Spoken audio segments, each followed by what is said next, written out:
Good morning. I want to welcome everybody to Psalm 21. Good to see all of you, each of you, for our half hour of study this morning. Psalm 21 has one word that occurs 25 times, 25 times in its 14 verses.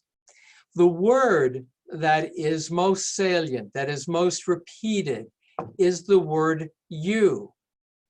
But as we'll see in the second half of the psalm, who the you is ambiguous. As we've noted in looking at psalms, there is no capitalization in Hebrew for pronouns. So one has the opportunity to interpret this psalm differently. And that's what I'll share with you, is how differently that second half is presented. But I'm talking now about halves. This psalm is easily divided, and it's divided into two parts. Verses 1 to 7 are clearly speaking to God as the you, describing the well-being, the peace that God brings. And there's a hint that the person being referred to is a king, because in the middle of those verses, in verse 4, God sets upon his head a crown of fine gold. And once again, we're left to wonder who the speaker is. Is the speaker here, as yesterday with Psalm 20, probably one of the musicians who composed this psalm in honor of David or another king? And there too, who was this written for? Who is the king? The commentators will divide. Some, as it is entitled a Psalm of David, most will say it's for David. Though you will see in verse 2, it's Yismach Melech, may you cause a king to rejoice. And that leads many commentators, Jewish and especially Christian, to see this as a messianic psalm, so that it's for King David, but all those kings that, according to John Calvin, between now and the King Messiah, and for Rashi as well, the classic rabbinic commentator, it could be King David and the Messiah.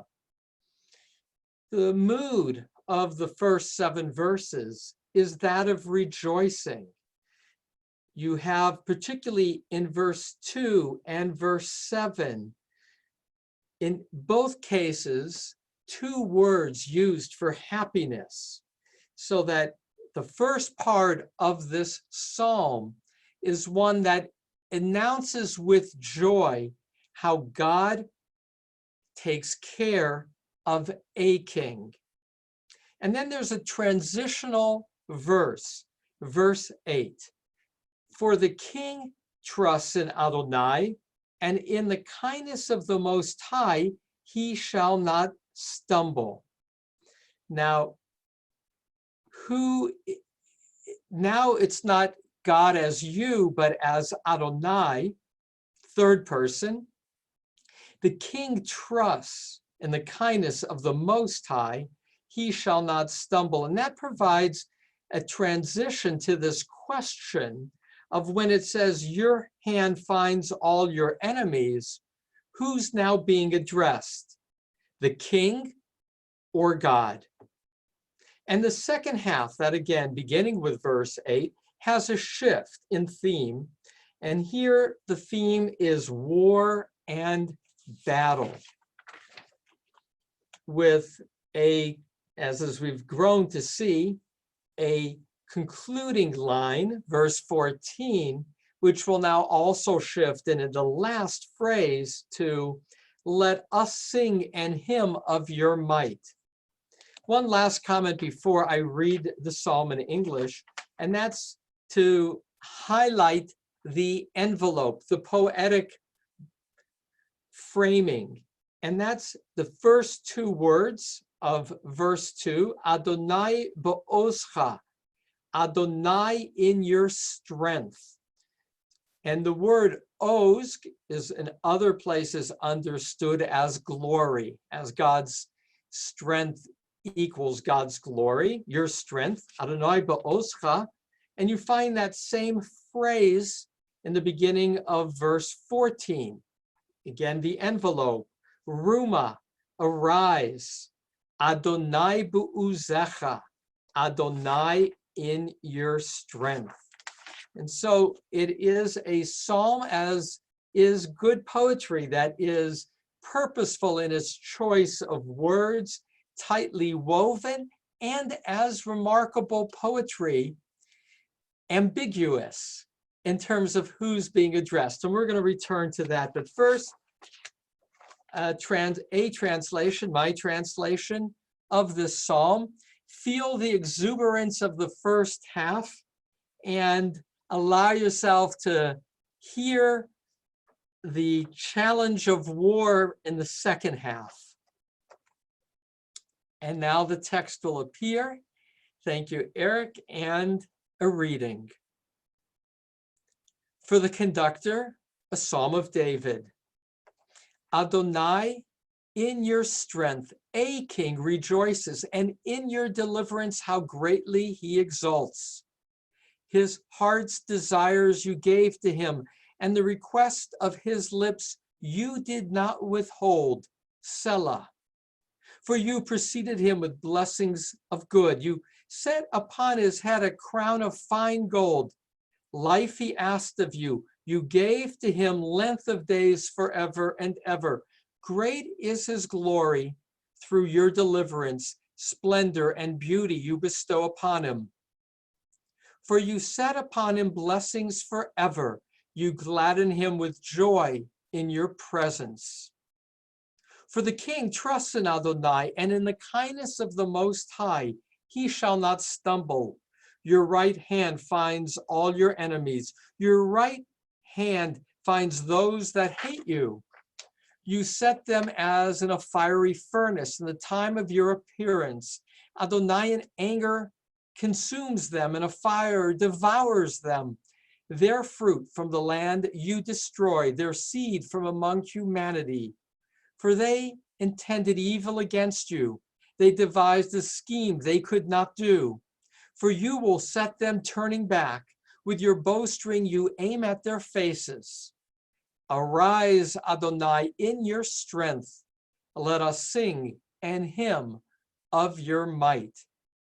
Now, at first blush in reading, it seems short and simple.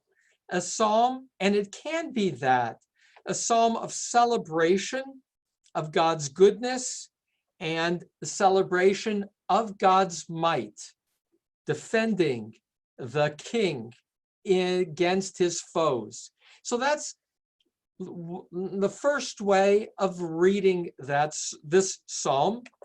And in that regard, it's the way I've chosen to read it in terms of verses 9 through 14, flagging an interpretation by making the U capital, so that this continues to address God. And that's possible. And frankly, the more common reading of Psalm 21. I will highlight now some of the weave of the psalm with words that get repeated. 4 times the word tashit is repeated. Verse 4, verse 7, verse 10, and verse 13, which can be translated in different ways. It can mean you make. Here I have retranslated it. This is why I retranslate so much, because in context it can be, you make a crown upon his head, but I translated it consistently as you set, which is a way of understanding tashit. You have set upon him blessings instead of granted him blessings. So I tried to be consistent with this reoccurring word, which is the word of grace. God is constantly setting a crown, setting blessings, and on the other side, setting, verse 10, the enemies into a fire, or in verse 13, setting them turning back with your bowstring. So 2 times shet is used, tashit, as a positive, I'm setting a good, and twice in regard to setting something of danger, of bad against enemies. The word Baal we've seen in Psalms before, though it's not a word that's used for not that appears much out of poetry, and here it will appear 3 times. The word ki, because or therefore, here I translate for, occurs 5 times. Verses 4, 7, 8, 12, and 13. The word ki, or it can also be done indeed, is a returning to God as there is a building toward this exclamation of God's goodness. A couple more comments before addressing that you.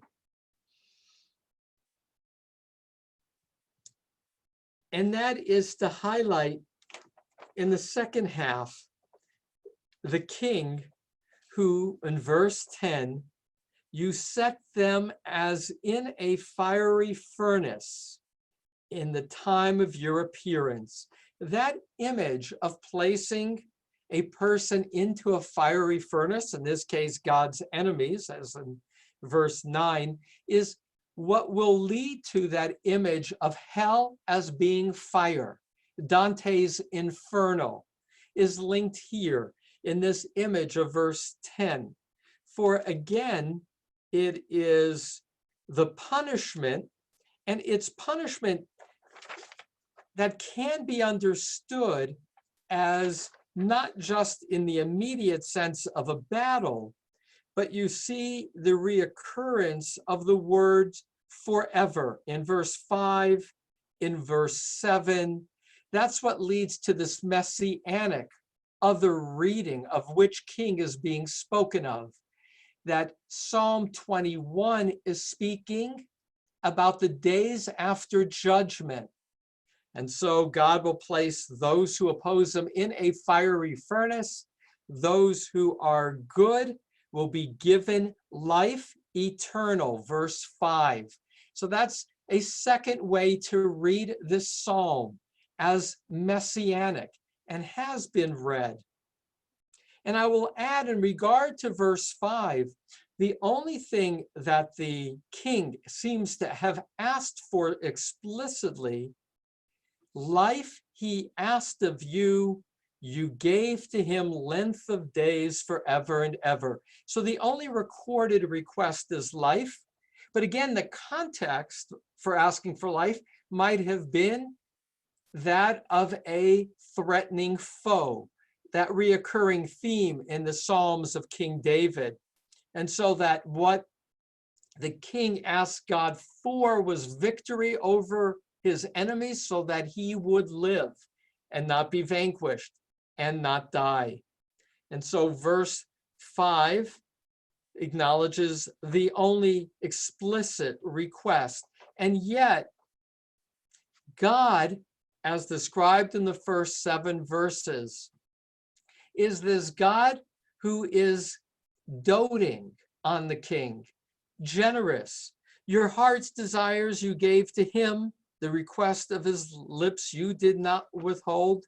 For you preceded him with blessings of good. You set upon him a crown of fine gold. So preceded him with blessings of good. Even before he asks, you provided. He is your chosen, and you take care. And now this last issue of the third way to read this psalm. Again, the first way is simply an ode to God for protecting the king, probably in its context, King David from his foes. The second reading is, this is a messianic expression of God who will provide future enduring judgment and a fiery furnace for the foe. And the third is as follows. To read this psalm as divided, were the first half done on behalf of the king, again, perhaps by a choir member, says, God has chosen you. God, you, the king, has benefited you. And then that shift to acknowledge the key bridge, verse 8. And as a result, the king trusts in Adonai. It is that trust, that boteach, that security in God and in God's kindness, God who is the Most High, that the king will not stumble. We've seen that phrase, Bal Yimot, will not stumble, will not trip, will stand firm. And then verse 9 to 13 can be an expression of an empowered king, a king that trusts in God. Now it's addressing the king. You, the king, your hand finds all your enemies. Your right hand finds those that hate you. You set them as in a fiery furnace in the time of your appearance. Adonai, again in the third person, in anger consumes them, and a fire devours them, their fruit from the land. Now back to the king. You destroy their seed from among humanity, for they intended evil against you, the king. They devised a scheme that they could not do. For you, the king, earthly king, will set them turning back. With your bowstring you aim at their faces. So this third reading is, God, we celebrate how you have been so kind to our king. A king, verse 8, who trusts in Adonai and who will not stumble. And then now shifting, and you, king, with that faith in God, will always be victorious in battle against your enemies. It's Benjamin Siegel, who I often rely on, Rabbi Siegel, who lives in Jerusalem, originally from America, has lived in Israel probably for 40 years at this point, who wrote a commentary on Psalms of a literary nature. And he points out this challenge of capital or not for you. And let me share with you that the following people see the U as capital as possible translations. The Orthodox translations of Art Scroll and Mitsuda, it's capitalized, as well as Chabad. Benjamin Siegel made the U capital for the second half. So did Martin Cohen, and so did the Jewish Publication Society. But as I note, it's not universal. The Robert Alter, the great translator of the Bible, I'll be doing a public interview with him in July, by the way, and you'll see that coming to you soon. Robert Alter translates the second half with a small y. It's the king who is being spoken of. Likewise, that's true in the Christian translation, the New Revised Standard Version, a small y. And among modern Orthodox rabbis in Israel, a rabbi named Feivel Meltzer, his commentary published by Mossad HaRav Kook, the modern Orthodox, has this as the king, earthly king, a small y, as does another contemporary Bible scholar in Israel, Amos Hacham, which is to say, the majority of commentators see Psalm 21 with the first and more straightforward reading. You are strong, an ode to God with a capital Y.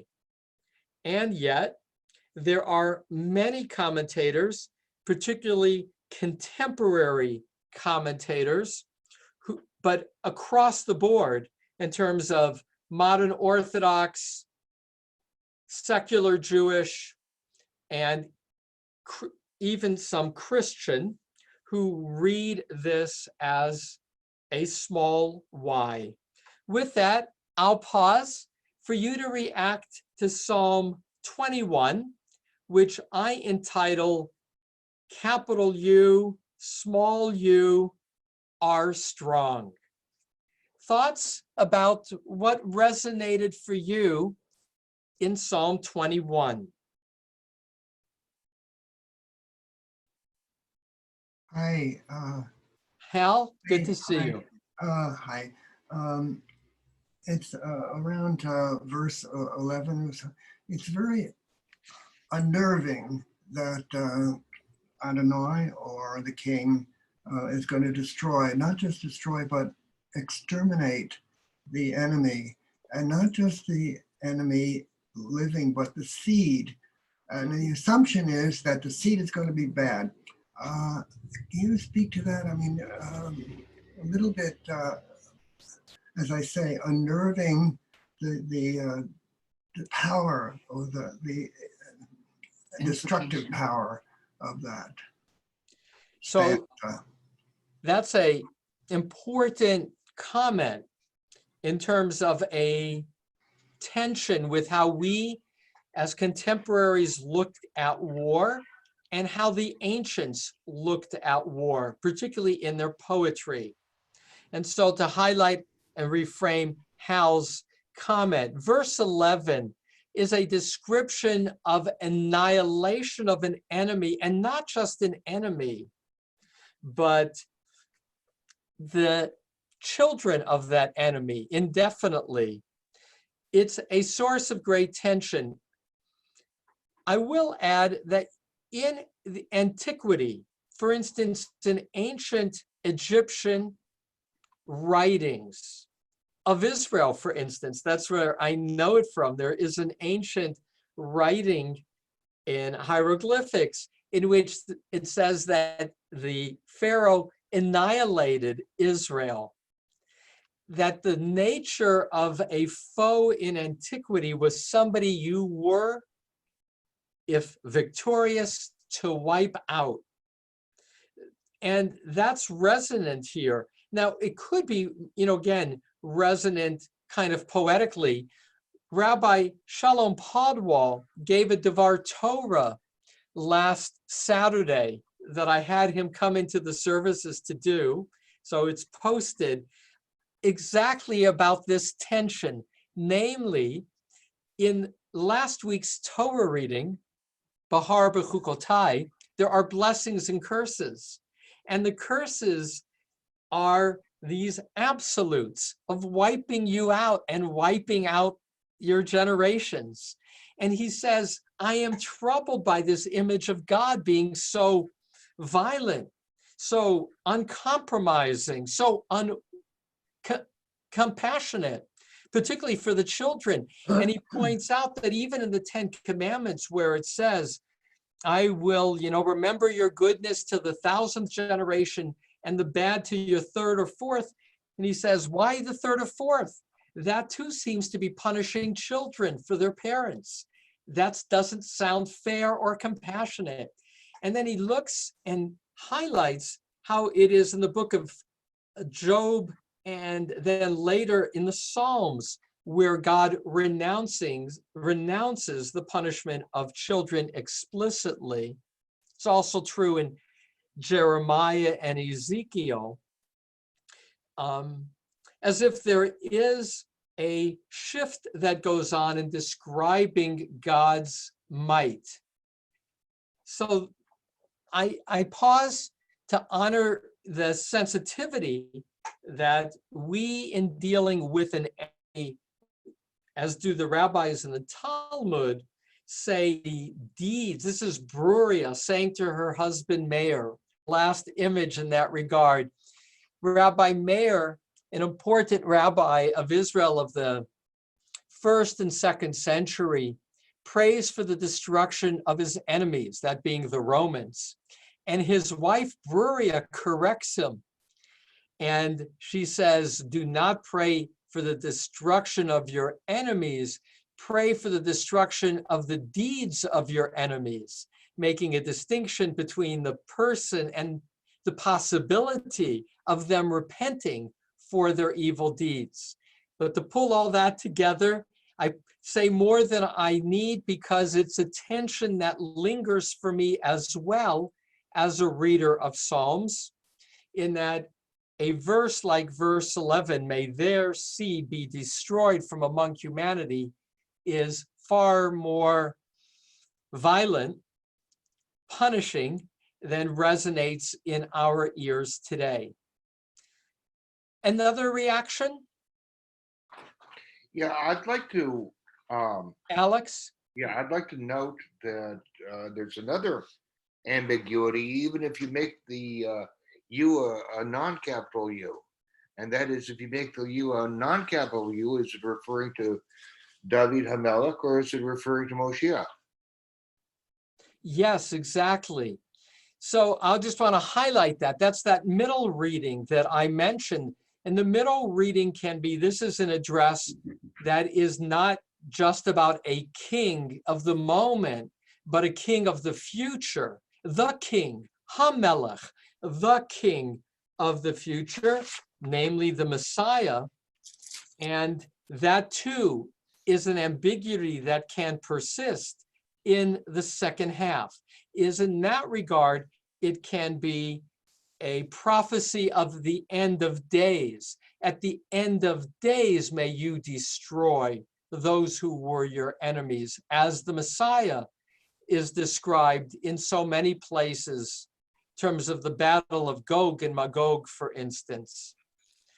And with only 2 minutes to go, the concluding verse, Ruma Adonai B'uzecha. Now it clearly shifts back to God and shifts back to verse 2, the very beginning. Adonai, in your strength, arise. And Nashira unizamra givuratecha. Let us sing an hymn of your might. And that, as we've seen, can be formulaic at the end of Psalms. And again, back to Alex's point, it can be let us sing now, or it can be very much in the future. Arise, meaning in the future arise. It's as if God is not already standing in the way that the psalmist is seeking to have God present. Let us sing in the end of days a hymn of your might. Psalm 21. As I have this privilege of studying with you, what I am with each psalm appreciating is how each psalm so far has its own nuance, how woven with the choice of words it is in tight ways, and as great poetry is subject to more than one possible meaning.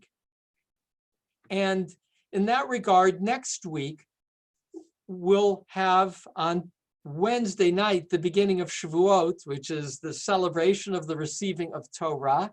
We will have the opportunity to study together Tuesday and Wednesday, Psalm 22 and Psalm 23.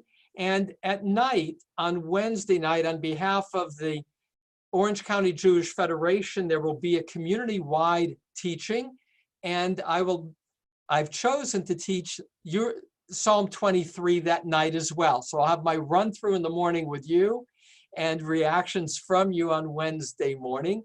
And I'll add one closing thought homiletically. Although I walk through the valley of the shadow of death, you will be with me. And the homiletic piece is, we don't stay in the valley of death, we are walking through it. And so as we are enjoying this opportunity to study, we do so as a pause amidst the COVID virus. May we all feel as if we are moving forward and we'll reach the other side. In the meantime, it's traditional in darkness to study Psalms, and doing so brings light. Thank you for joining me this morning. Have a good Shabbat looking forward. Thank you.